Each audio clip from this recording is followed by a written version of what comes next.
Hi friends, this is BSKR விலாங்ஸ். இது வந்து ஒரு அவேர்னஸ் வீடியோ தான். ஏன்னா கொஞ்ச நாளைக்கு முன்னாடி என்னோட ஹஸ்பண்ட் வந்து ஒரு சிகப்பு கலர் பெட்டியில் ஒருத்தர் வந்து குல்ஃபி ஐஸ் வித்துட்டு போயிட்டு இருந்தாரு.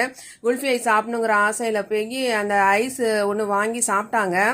ஐஸ் வாங்கி சாப்பிட்டுட்டு அந்த பக்கத்தில் இன்னும் சாப்பிட்டுட்டு இருக்கும்போதே அந்த ஆள் கொஞ்சம் தூரம் தள்ளி போய் ஒரு தண்ணி மாதிரி ஏதோ அதில் வந்து ஒரு சின்ன வாட்டர் பாட்டில் வந்து மோந்து கட் பண்ணி தூக்கி வெளியே ஊற்றிட்டு இருந்தா. ஆனால் அதில் பார்த்தா ஒரு குட்டி எலி செத்து கிடந்துருந்துச்சு. நாங்கள் போய் கேட்கலானுங்கிறதுக்குள்ள அந்த ஆளு அப்படியே போயிட்டான். என் ஹஸ்பண்ட் பாதி ஐஸோட கீழே போட்டுட்டாங்க. திருப்பி மறுநாள் வந்தப்போ ஏன் பையன் இப்படின்னா பொருளை விற்க நாங்கள் கேட்டோம். அவன் சிரிச்சுக்கிட்டே போயிட்டான்.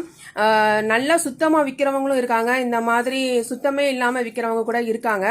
நம்ம பசங்களுக்கு நம்ம தான் எந்த பொருள் கொடுத்தாலும் கொஞ்சம் கேர்ஃபுல்லாக வாங்கி கொடுக்கணும். இது வெயில் அதிகமாக இருக்கிறதுனால சாதாரணமாகவே ஐஸ் நிறைய வாங்கி நம்ம பசங்களுக்கு கொடுப்போம். அதனால வாங்கி கொடுக்கும்போது கொஞ்சம் கேர்ஃபுல்லாக பார்த்து வாங்கி கொடுங்க.